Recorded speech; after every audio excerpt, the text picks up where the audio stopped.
하겠습니다. 마가복음 15장 1절로부터 15절까지 말씀.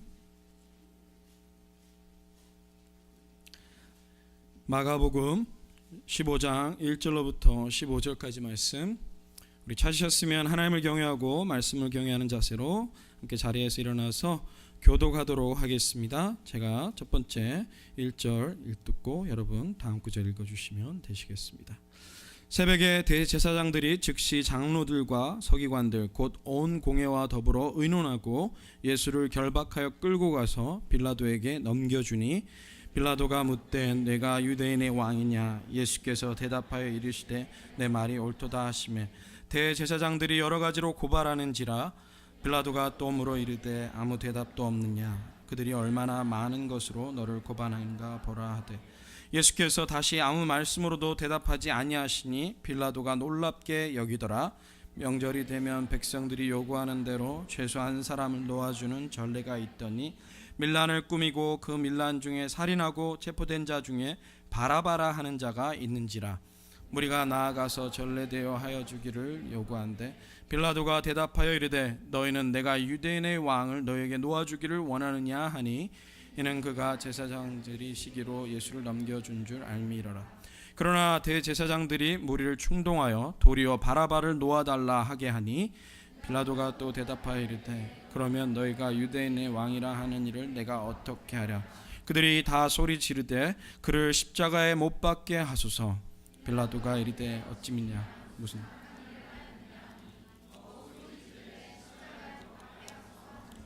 15절 다 같이요. 빌라도가 무리에게 만족을 주고자 하여 바라바는 놓아주고 예수는 채찍질하고 십자가에 못 박히게 넘겨주니라. 아멘. 자리에 앉으시겠습니다. 말씀을 위해 기도하겠습니다. 하나님, 거룩하신 주의 말씀 앞에 저희들이 앉았습니다. 이 말씀이 오늘도 살아 움직이시고 역사하시는 하나님의 음성인 줄 믿습니다. 주님, 우리의 마음에 말씀하실 때 아멘으로 화답하며 그 말씀을 듣는 자만 되지 말고 행하여 실천하며 주님께 영광 돌리는 거룩한 백성들 되게 하여 주시옵소서. 감사드리고 예수님 이름으로 기도하옵나이다. 아멘. 사람들은 저마다 관심 있는 것에 눈여겨보는 것 같습니다. 여러분들 가운데서 음악 혹은 악기에 관심이 있으신 분들은요, 앞에 놓여진 그러한 악기들 이렇게 보시면서 저거 브랜드 뭐냐, 또 그리고 저거 얼마 정도 하겠느냐, 뭐 이러면서 여러분들이 관심을 가지실 수 있으시겠습니다. 또 여러분들이 꽃에 관심이 있으신 분들은요, 앞에 너무 예쁘게 장식이 되어 있지 않습니까? 저 위에도 있고요. 이거 보시면 오늘 박장규 장로님 가정에서 헌화를 하셨는데요, 이 꽃을 보면서 저 꽃이 이름이 뭐지? 참 예쁘다 이러면서 나름대로 관심을 갖고 이렇게 보시게 되실 것입니다. 제가 예전에 간판 스타였어요. 간판을 세일즈를 했었습니다. 그래서 제 스스로 나는 간판 스타다 해가지고 그렇게 다니던 적이 있는데, 가는 곳마다 제가 눈여겨봤던 것은 무엇일까요? 그것은 간판이었습니다. 사인. 이렇게 여러분들 보시면 사인이 붙어 있어요. 그걸 볼 때 저거는 어떤 재질로 되어 있지? 그리고 어떤 디자인일까? 또 어떤 것이 허름한가? 왜냐하면 세일즈를 해야 되니까 허름해지면 그거를 이제 새로운 걸로 바꾸게 하고, 값싼 거가 있으면 조금 더 비싼 거, 고급스러운 걸로 하게 하는 게 저거의 역할이었으니까 간판만 보고 돌아다녔습니다. 우리의 관심이 있는 곳에 우리의 마음, 우리의 시선이 머물게 되는 것 같습니다. 크리스찬인 우리들은 과연 어디에 관심을 가져야 할까요? 우리의 관심은 세상살이 가운데 돈을 버는 것에 있어야 되는가? 아니면 정신없이 바쁘게 지나가는 여러 가지 잡다한 것에 관심이 있어야 하겠는가? 크리스찬은 예수 그리스도의 십자가에 관심을 두는 자들인 줄 믿습니다. 특별히 사순절 기간을 지나가면서 여러분들의 마음속에 십자가의 복음이 관심 있게 자리 잡고 있는지 한번 여쭙고 싶습니다. 예수님을 믿는다고 하면서도 십자가가 우리의 시선을 머물게 하고 그 십자가에 우리의 모든 마음을 쏟게 하지 않는다면 뭔가 이상한 것이죠. 너무나 정신없고 바쁘게 일상을 살다가도 하루가 마칠 때쯤 되면, 혹은 이맘때쯤 되면 고난주간이 다가오고, 그리고 성금요일이 다가오고 부활주일이 다가오는 이때쯤이 되면 우리의 시선은 더욱 예수 그리스도의 십자가를 바라봐야 될 줄 믿습니다.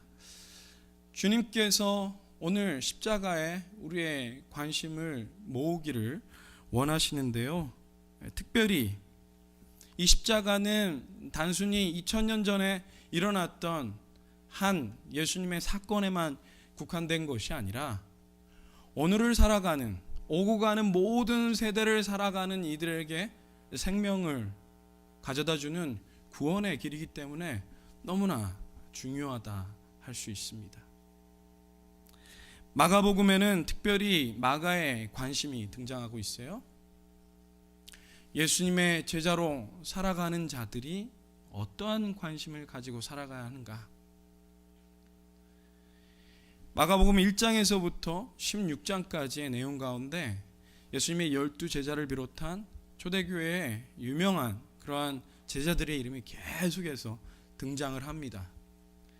그러면서 예수님을 따르는 제자들로서 과연 우리는 어떻게 살아야 하겠는가? 그것을 복음서라고 하는 기록을 통해서 우리에게 이야기해주고 있다는 것이죠. 이 마가의 관심 속에 예수님의 십자가 고난, 재판이 담겨져 있는 내용이 오늘 본문에 나타나 있습니다.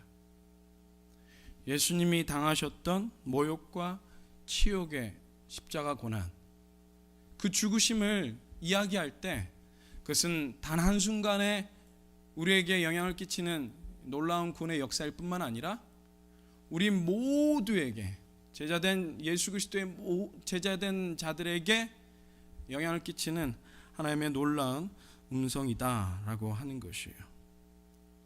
예수님께서는 자신이 골고다의 십자가를 지시기 훨씬 전에 제자들에게 다음과 같이 말씀하셨어요. 마가복음 8장 34절에 무리와 제자들을 불러 이르시되 누구든지 나를 따라오려거든 자기를 부인하고 자기 십자가를 지고 나를 따를 것이니라.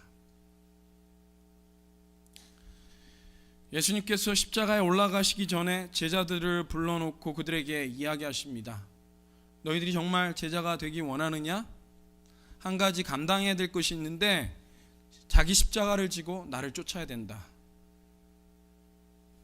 오늘날은 이 십자가가 너무나 귀한 구원의 길이다라는 것을 알고 있기 때문에 이 말을 듣는 순간에 그렇게 큰 충격이 없습니다. 하지만 그 당시에 이 이야기를 들었던 자들에게는 너무나 큰 충격이었어요. 예수님을 따르려고 하면 십자가, 듣기에도 너무 불편하고 불경스럽고 너무나 참혹스러운 그 죽음을 상징하는 십자가를 지고 예수님을 따르라고? 도저히 말이 안 되는 일이다라고 모든 사람들은 생각을 했습니다. 그리고 십자가를 지고 주님을 따른다라는 게 도대체 무슨 의미야? 나보고 무슨 범죄를 저질러서 사형수로서 십자가에 못 박혀 죽으라는 거야? 그렇게 궁금해하고 또 여러 가지 질문을 가졌던 제자들에게 예수님께서는 친히 십자가의 고난과 십자가의 길을 담당하심으로 말미암아 제자들에게 십자가를 진다라는 것은 무슨 의미인가를 분명하게 나타내 보여주셨습니다. 그러므로 예수님의 십자가 사건은 구원의 역사일 뿐만 아니라 그분의 제자들인 우리들이 반드시 쫓아야만 하는 모델이다라고 하는 것이에요. 과연 우리의 지고 따라야 할 십자가의 길은 무엇인가? 오늘 몇 가지 주님의 교훈을 붙잡고 함께 주님의 십자가를 지고 따라갈 수 있는 저와 여러분들 되시기를 간절히 축원합니다. 먼저 자기 십자가를 지고 예수님을 따르는 것은 억울한 상황에서도 침묵하는 삶의 자세를 의미한다 할 수 있습니다. 억울해도 침묵하는 것, 그것이 십자가를 지고 따르는 삶이라는 것이죠. 오늘 본문에 보시면 예수님을 잡은 유대 지도자들이 어떻게든 예수님을 죽이기 위해서 온갖 추잡스러운 방법을 동원합니다. 그리고 말들과 사건들을 꾸며서 거짓으로 예수님을 고소하고, 그리고 폭동을 일으킬 태세로 로마의 총독인 빌라도에게 압력을 가합니다. 그때 예수님께서는 빌라도 앞에서 신문을 당하시는 장면이 오늘 본문 3절로부터 5절까지 나와 있는데요, 그 묘사된 내용을 우리 함께 읽도록 하겠습니다. 시작. 대제사장들이 여러 가지로 고발하는지라 빌라도가 또 물어 이르되 아무 대답도 없느냐? 그들이 얼마나 많은 것으로 너를 고발하는가 보라 하되 예수께서 다시 아무 말씀으로도 대답하지 아니하시니 빌라도가 놀랍게 여기더라. 지금 빌라도는 로마의 총독으로서 그 유대 땅을 관할하던 아주 파워풀한 권력자였어요. 그렇기 때문에 그의 말 한마디면 한 사람이 죽을 수도 있고 한 사람이 살 수도 있는 아주 절대절명의 그러한 상황 가운데 예수님께서 놓여 있었다라고 하는 것이죠. 그렇기 때문에 예수님께서는 지금 이 자리에서 마땅히 자신의 억울함을 호소했어야만 합니다. 나는 죄 지은 적이 없다고, 태어나서 이때까지 이 십자가의 처형을 당할 아무런 죄악도 저지르지 않았다라고, 저들이 지금 거짓으로 꾸며낸 것이다라고 하면서 분통을 터뜨리면서 빌라도 앞에서 호소했어야만 마땅한 것이다라는 거죠. 하지만 예수님은 침묵으로 끝까지 그 순환과 모욕과 그 고통을 참아내셨습니다. 억울한 상황을 받아들이셨던 것이죠. 이 예수님의 태도는 사악한 로마 총독 빌라도까지도 놀라게 할 정도였습니다. 사람이 살면서 가장 속상한 것은요, 억울한 일을 당하는 것이에요. 제가 뉴스를 보다가 어느 미국에서 한 사람이 살인죄를 누명으로 뒤집어 쓰고 30년간을 감옥에 갇혀 살았다고 합니다. 근데 30년이 지난 후에 DNA 검사를 통해서 진범이 잡힌 거예요. 그래서 그가 30년 만에 감옥에서 풀려나는데, 여러분 한번 상상을 해보십시오. 그의 심정이 돼서 그 상황을 한번 느껴보시라는 거죠. 아무런 살인죄를 저지르지 않았는데 30년 동안이나 감옥에 갇혀서 자유를 박탈당하고 가족들이나 사랑하는 사람들과 아무런 교통할 수 없는 그런 상황에 놓여지게 된다면 얼마나 억울하겠느냐라는 것이죠. 그런데 예수님은 그보다도 훨씬 더 큰, 아니 그거랑 비교가 되지 않을 정도로 너무나 큰 억울함 가운데 그가 놓여 있으셨다라는 거예요.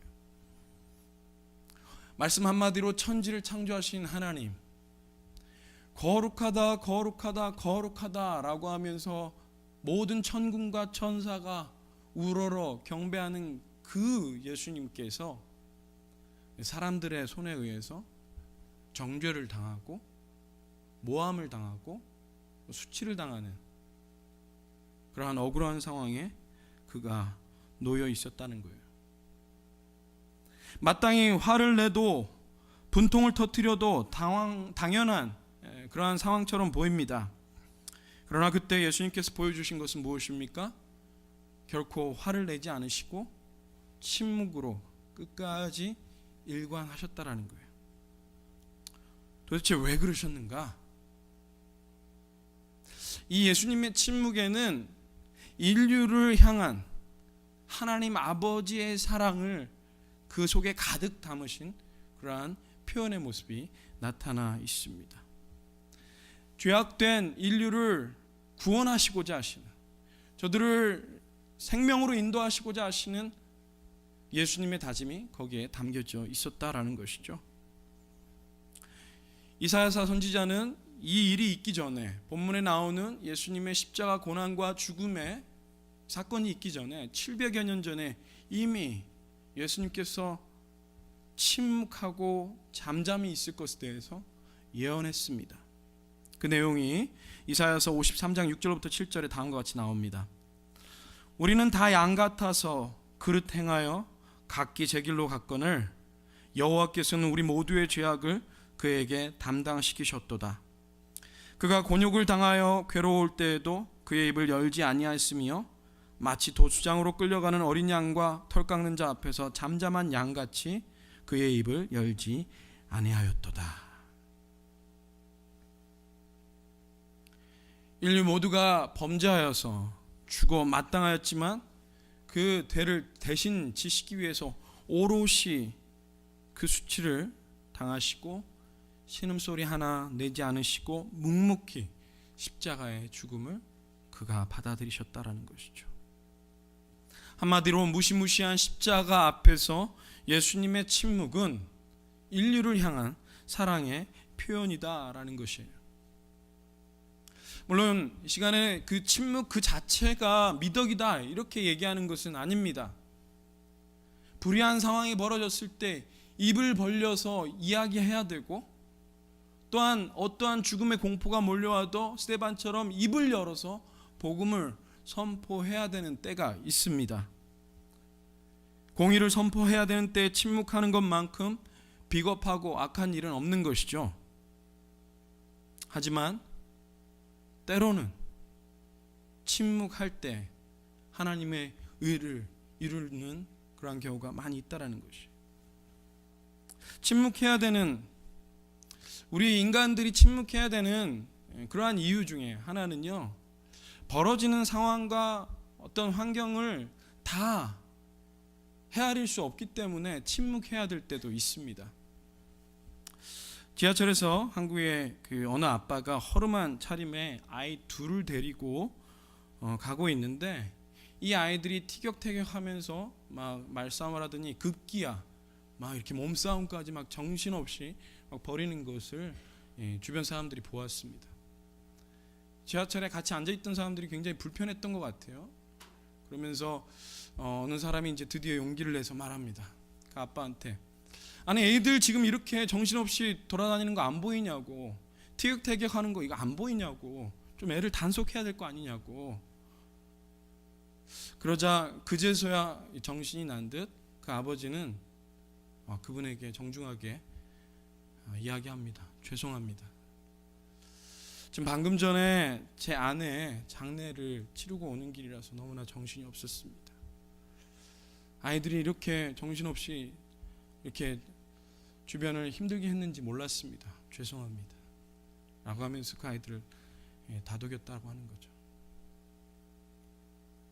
겉으로 보여지는 상황 속에서는 마땅히 입을 열어서 단속하라고, 아이들도 그거 제대로 대역회를 못하냐고 이렇게 비난해도 마땅한 것 같습니다.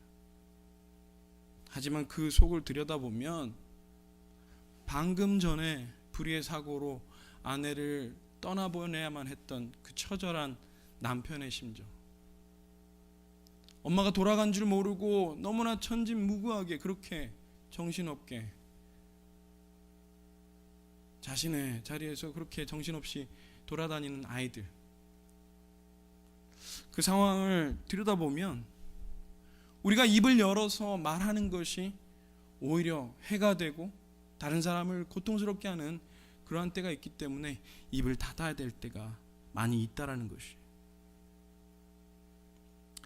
예수님의 침묵은 그러한 인간의 한계나 인간의 제약이 있어서 상황을 모르기 때문에 침묵한 그러한 침묵은 아니다라는 거예요. 예수님은 모든 것 다 하셨어요. 지금 이 빌라도와 유대 종교 지도자들과 이 로마 병정들이 얼마나 말도 안 되는 짓을 하고 있는지 다 아셨다라는 것이죠. 그럼에도 불구하고 예수님은 침묵하셨어요. 12군단이나 더 되는 이 천군 천사를 지금 불러서 상황을 한 번에 정리해 보실 수 있는 그 힘이 예수님에게 있었음에도 불구하고 그는 조용히 지금 이 어려운 상황을 담당하셨다라는 것이죠. 예수님의 이 침묵은 우리를 사랑하셨기 때문에 감당하신 침묵이었다는 거예요. 다른 말로 죄인 되었던 인류를 너무나 사랑하셨기 때문에 기꺼이 십자가의 침묵을 그는 담당하셨던 것이옵니다. 성경에는 예수님을 예표하는 구약의 인물로 요셉을 들고 있어요. 이 요셉의 생애의 여러 가지 모습이 이제 신약에 오시는 예수님을 미리 예표하는 것과 같은 이 모습이 등장을 합니다. 우리가 잘 알듯이 이 요셉은 아버지 야곱의 사랑을 독차지했다라는 것 때문에 형들에 의해서 말도 안 되는 시샘을 당하고 거의 죽을 뻔하다가 이집트의 노예로 팔리고 그리고 보디발의 장군의 아내에 의해서 모함을 당해서 억울하게 옥에 갇히는 그런 정말 말도 안 되는 일들을 너무나 그가 많이 겪었습니다. 그러다가 하나님의 은혜로 30세에 그가 이집트의 총리가 되어서 아주 파워풀한 권력자로 서게 되었다라는 것이죠. 어느 날 그 형들이 이 요셉 앞에 오게 됩니다. 이집트의 최고의 권력에 있는 이 요셉 앞에 왔던 그들을 향해서 요셉은 하고 싶은 말이 없었을까요? 그들을 향해서 왜 나를 그렇게 팔아 넘겼냐고, 아무것도 모르는 나를 그렇게 괴롭혀야만 했었느냐고 분노를 일으키고 원통함을 터뜨렸어도 마땅해 보이는 상황이었던 것이. 근데 그는 아무 말 하지 않습니다. 사람들은 생각했어요. 아, 지금 요셉이 잠잠히 있는 것은 아버지 야곱 때문에, 야곱이 지금 조용히 하라고 하니까 조용히 하는 거구나. 아버지가 돌아가시면 형들을 완전히 참혹하게 살해하는 복수를 일으킬 거야. 한번 두고 보자. 마침내 아버지 야곱이 죽게 됩니다. 사람들의 시선이 요셉에게로 다 향했어. 드디어 이제 피의 보복이 이루어지겠구나. 형들을 다 잡아다가 아주 정말 극악한 모습으로 처형하고 복수를 일으키겠구나 하는 그때 요셉이 다음과 같이 형들에게 이야기합니다. 창세기 50장 20절에 당신들은 나를 해하려 하였으나 하나님은 그것을 선으로 바꾸사 오늘과 같이 많은 백성의 생명을 구원하게 하시려 하셨느니라. 저들의 멱살을 잡고 따져 물으면서 원통함을 터뜨렸던 것이 아니라 오히려 그들을 향해서 이야기합니다. 내가 당신들을 돌보겠노라. 당신들이 행한 일은 악한 일이었지만 하나님께서 나에게 사랑을 베푸사 이 모든 악한 일을 선으로 바꾸신 그 은혜 때문에 나도 당신들을 용서합니다. 당신들을 받아들입니다. 그들을 향한 적대감, 그들을 향한 그러한 보복이 아니라 침묵으로 그들을 온전히 받아들이는 이 요셉의 모습. 어떻게 그럴 수 있었을까요? 그것은 자신이 체험한 하나님의 넘치는 사랑으로 그 다른 사람들을 끌어안기로 결단했기 때문에 가능한 것이었습니다. 예수님의 제자가 되기를 소원하는 우리들은 어떻게 살아야 하겠습니까? 요셉이 당했던 억울하고 힘든 상황에 우리가 서 있다라고 생각할 때 과연 우리는 어떻게 행동할 수 있습니까? 마음에 차오르는 분노로 인해서 하나님을 원망하고 다른 사람들을 향해서 불평을 쏟아놓는 그러한 모습으로 살아가진 않을까요? 지금 이 자리에 앉아있는 많은 분들이 말도 안 되는 내가 당했던 지난날의 억울한 사정 때문에, 집안에서의 억울한 사정, 학교에서, 가정에서, 또한 사회에서, 직장에서, 어느 곳에서 당했던 그 억울함 때문에 마음에 한을 품고 지금은 아니지만 언젠가 때가 되면 내가 돈을 좀 더 많이 벌면, 좀 더 권력을 가지면, 좀 더 힘이 있으면 마음껏 복수를 펼치리라 하면서 이를 갈고 있는 분들은 없으신지요? 나는 마땅히 제대로 취급받을 권리가 있고 좀 더 좋게 대우받을 그러한 자격이 있다라고 하며 악을 쓰면서 그 억울한 상황 속에서 발을 동동 구르고 있지는 않습니까? 부부 사이에, 부모와 자식 지간에, 고용주와 고용인 사이에, 성도와 성도 사이에 한마디라도 더 자신의 목소리를 높이려고 애를 쓰며 그렇게 살아가고 있지는 않습니까? 내 억울하고 원통한 일을 좀 알아달라고 사람들에게 동네방네 다니면서 하소연하고 있지는 않느냐라는 것이죠. 예수님의 제자이기 때문에 비록 억울하고 고통스러운 상황에 처할지라도 우리에게 맡겨주신 십자가를 지는 심정으로 침묵할 수 있는 저와 여러분들 되시기를 간절히 축원합니다. 마치 죽음의 순간에도 사랑 때문에 침묵하셨던 예수님을 떠올리면서 우리도 주님의 사랑 때문에 마땅히 억울해서 분노를 터뜨릴 수 있는 그 상황에서라도 예수님 때문에 침묵하며 용서하며 사랑으로 끌어안을 수 있는 저와 여러분들 되시기를 간절히 바랍니다. 그리할 때 예수님의 그 침묵의 십자가가 죽을 수밖에 없었던 수많은 사람들을 생명의 빛으로 인도하였던 것처럼 우리의 작은 순종이, 십자가를 침묵으로 지는 순종이 죽어가는 수많은 우리 주변의 사람들을 예수 그리스도의 구원으로 인도하는 놀라운 열매를 맺게 될 줄 믿습니다. 그와 같은 사랑의 결단으로 나아갈 수 있는 저와 여러분들 되시기를 간절히 축원합니다. 또한 자기 십자가를 지고 예수님을 따르는 것은 무엇인가? 그것은 취약한 상황에 자기 자신을 내어주는 모습이라고 할 수 있습니다. 첫 번째로는 억울한 상황에서도 침묵할 수 있는 것, 그것이 자기 십자가를 지는 것이고요. 또한 예수님의 십자가를 지는 제자이기 때문에 취약한 상황에 자기 자신을 내어드리는 이 모습이 필요하다라는 거죠. 오늘 우리가 읽은 본문에는 1절로부터 5절까지가 예수님께서 신문을 당하시는 장면이 나오고요. 그 다음에 6절로부터 15절까지가 무시무시한 사형 선고를 언도받는 재판의 장면이 나옵니다. 그 재판의 하이라이트라고 하는 판결의 모습을 한번 보시면요, 여기서 좀 이상한 것을 발견할 수가 있어요. 판결되는 장면을 12절로부터 15절까지 함께 보도록 하겠습니다. 시작. 빌라도가 또 대답하여 이르되 그러면 너희가 유대인의 왕이라 하는 이를 내가 어떻게 하랴? 그들이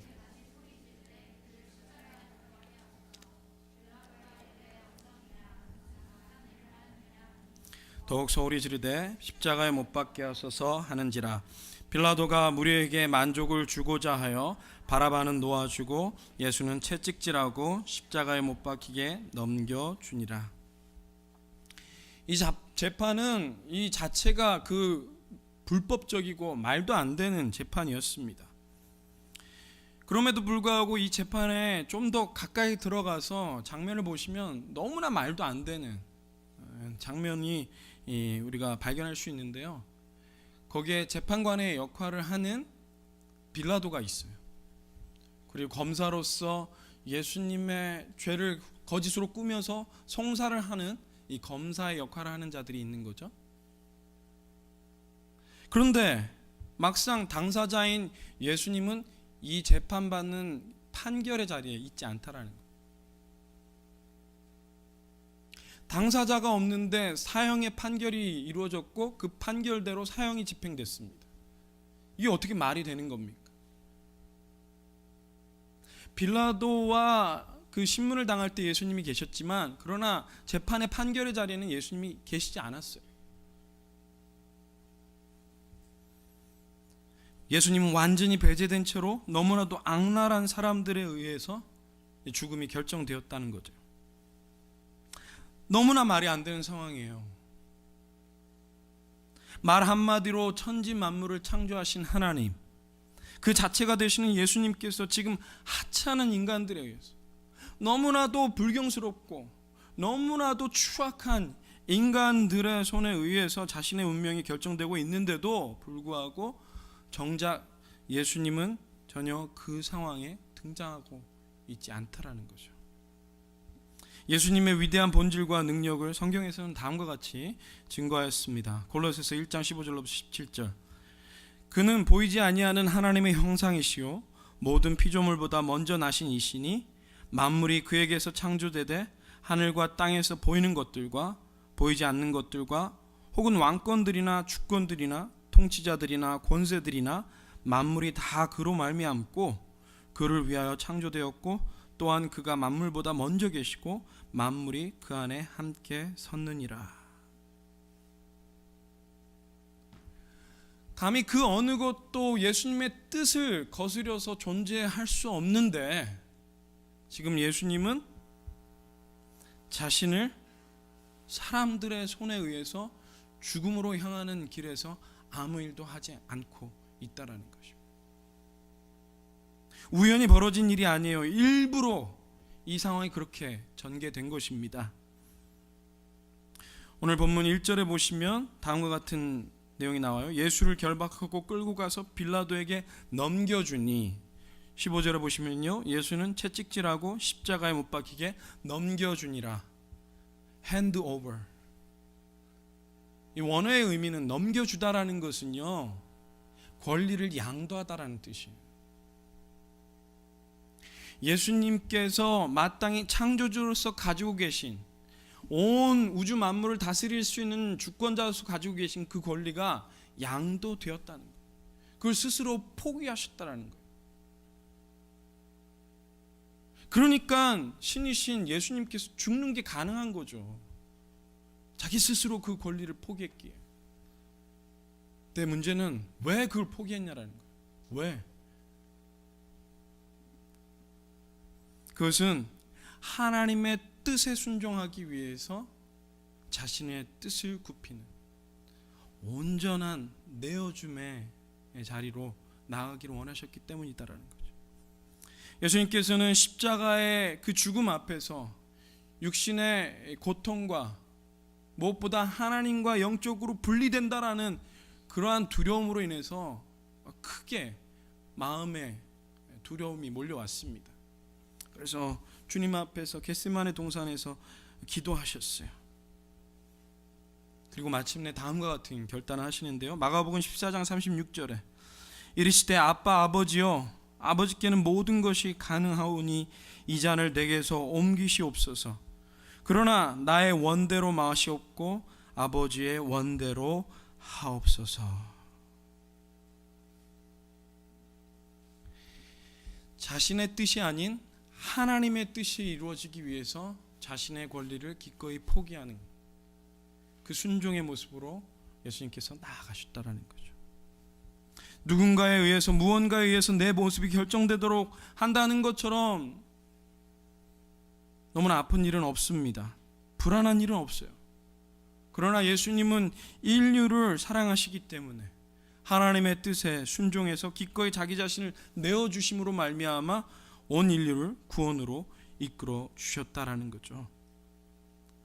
다른 사람에 의해서 상처당하고 다른 사람에 의해서 모욕을 당하고 뺨을 맞고 침뱉음을 당하고 심지어 목숨을 잃을 수 있는 이 취약한 상황에 자기 자신을 내어주신 예수님은 인간을 사랑하실 때 얼마나 사랑하시느냐 하는 모습을 우리에게 지극히 보여주고 있는 것입니다. 우리는 어떻습니까? 예수님의 제자로 따라간다라고 하면서 하나님께 순종하기 위해 결코 쉽지 않지만 자신의 주도권을 하나님 앞에 내어드리는 삶을 살고 있습니까? 누군가에 의해서 컨트롤 당하는 것, 하나님에 의해서 컨트롤 당하는 것을 기꺼이 순종함으로 따르고 계십니까? 저는 놀이기구 타는 걸 별로 좋아하지 않습니다. 그냥 무서워요. 조그만 그 놀이기구들은 타는데요, 왜 엄청나게 막 정신없이 이렇게 목숨을 바쳐야 할 것 같은 그러한 놀이기구는 별로 좋아하지 않습니다. 왜냐면 그거에 내 몸을 맡긴다는 게요, 불안해요. 근데 제가 한번 자이로 드롭을 탄 적이 있어요. 와이프가 제 이제 여자친구였을 때 놀이기구 하는데 자기 혼자 타기 싫다고 계속해서 옆에서 이제 요청을 하는 거죠. 같이 타자고. 처음에 싫다고. 근데 또 이렇게 연애하는 때니까 또 계속 빼면 안 되잖아요. 그래서 마침내 이 아내의 이야기를 들어주고 자이로 드롭을 딱 타는 순간 후회했습니다. 몸이 발이 땅에서 툭 떨어져서 저 위에 어디가 끝인지도 모르는 데가 툭툭툭 올라가는데 이 소리가 너무 공포스러운 거예요. 그리고 어느 순간 내가 살았는지 죽었는지 모르는 순간에 떨어지는데 죽겠더라고요. 십자가를 지는 삶은 우리에게 있는 주도권, 하나님 앞에 내어드리는 삶입니다. 내가 컨트롤하려고 하는 것이 아니라 하나님이 컨트롤하시도록 내 자신을 내어드리는 삶. 예수님의 제자가 되면 될수록, 제자의 모습으로 성숙하면 성숙할수록 하나님은 우리를 취약한 상황 속에서 자기 자신을 내어주라고 하는 그러한 상황으로 우리를 몰아넣으십니다. 베드로의 모습이 그랬거든요. 부활하신 다음에 예수님께서 베드로를 찾아가십니다. 그가 많이 낙심해 있고 좌절해 있는 상황에서 회복시키고자 그를 찾아가셨어요. 그리고 사명을 주시면서 다음과 같은 말씀을 하십니다. 요한복음 21장 18절. 내가 진실로 진실로 내게 이르노니 네가 젊어서는 스스로 띠띠고 원하는 것으로 다녔거니와 늙어서는 내 팔을 벌리리니 남이 내게 띠띠우고 원하지 아니하는 곳으로 데려가리라. 베드로야, 네가 제자로서 미성숙했을 때는 네 스스로 잘난 줄 알고 이리 뛰고 저리 뛰고 네 스스로 막 천방지축 날뛰고 했지. 하지만 이제 예수님의 제자로 성숙해지면 너가 너의 뜻이 아닌 다른 사람의 손에 이끌려서 너의 삶이 좌지우지되고 너의 걸음이 좌지우지되는 일에 너 자신을 내어줘야 할 때가 많이 있어. 그 길에서 순종하길 바래. 베드로는 그 순종의 길을 걸어서요, 마침내 그의 죽음 가운데 예수님을 닮은 것처럼 십자가에 순교하는 그러한 죽음을 맞이했습니다. 이 자리에 있는 여러분들, 예수님의 제자가 되길 원하신다면요, 취약한 상황 속에 자기 자신을 내어드리시기 바랍니다. 더 이상 내 것인 마냥 이 삶이, 이 시간이, 이 힘이 내 것인 것 마냥 움켜쥐고 내 뜻대로 자꾸 컨트롤하려고 하지 말고 하나님의 뜻에 내어드리시기 바랍니다. 이 내어드리는 게 쉽지가 않죠. 어려워요. 사람들에 의해서 자꾸 상처도 받고요, 자꾸 원치 않는 그러한 억울하고 고통스러운 순간이 찾아오게 됩니다. 그러한 가운데서도 주님은 말씀하십니다. 십자가를 지고 나를 좇으라고. 그 구체적인 실천의 길은 다른 사람과 복음적인 관계로 들어가기로 결단해야만 하는 것이에요.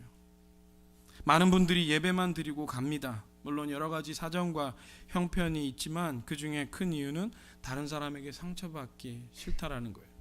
다른 사람하고 엮이면 내가 원치 않는 그런 고통이 따른다라는 게 너무 두렵다는 것이죠. 전에 교회를 다니다 상처받으신 분들이 교회에 와서도 예배만 드리고 급하게 축도가 끝나기가 무섭게 도망치듯 나가십니다. 순회 배정이 돼도요, 아주 그냥 표면적인 이야기만 하는 그러한 모습들이 참 많이 있어요. 사람들에 의해서 내가 이리저리 주장받는 게 싫다는 것이죠. 그냥 내 신앙은 내가 알아서 하겠습니다.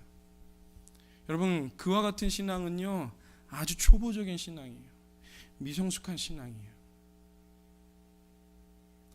그러나 우리의 자신을 하나님 앞에 내어드리고 주님의 손에 의해서 사람들과의 관계 속에서 상처를 당하고 아픔을 당한다 할지라도 주님 사랑 때문에 그 상황을 견뎌내 나가며 주님 바라보면 주님께서는 아름답게 우리를 성숙시켜 주시고 아름답게 우리를 변화시켜 주시는 줄 믿습니다.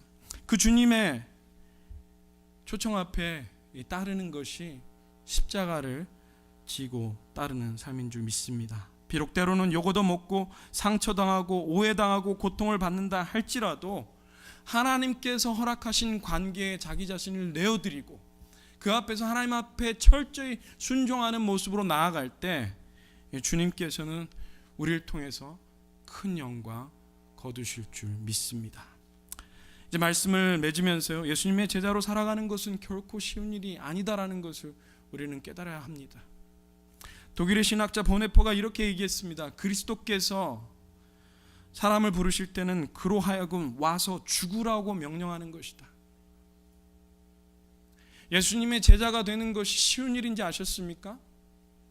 어려워요. 하지만 가야 되는 길이에요. 예수님께서 몸소 자기 몸을 찢어 펼쳐주신 십자가의 길, 우리도 쫓아가야만 합니다. 왜요? 본문에 나오는 바라바처럼 사형을 당하도 마땅한 사형범이 우리가 아니었습니까? 살인자로, 행악자로 살았던 우리를 아무 죄가 없으신 예수님께서 대신 그 십자가 위에 달려 돌아가신 그 사랑을 생각할 때 어찌 우리가 그 주님 쫓아가지 않을 수 있겠습니까? 우리 힘으로는 어려워요. 그러나 예수님 사랑 생각하면, 예수님 십자가 바라보면 우리도 우리 십자가 지고 따를 수 있는 줄 믿습니다. 주님 때문에 억울해도 침묵하고 주님 때문에 취약한 상황에서 우리의 삶을 하나님께 또 우리 주변의 복음의 관계에 내드릴 수 있는 저와 여러분 되시기를 간절히 축원합니다.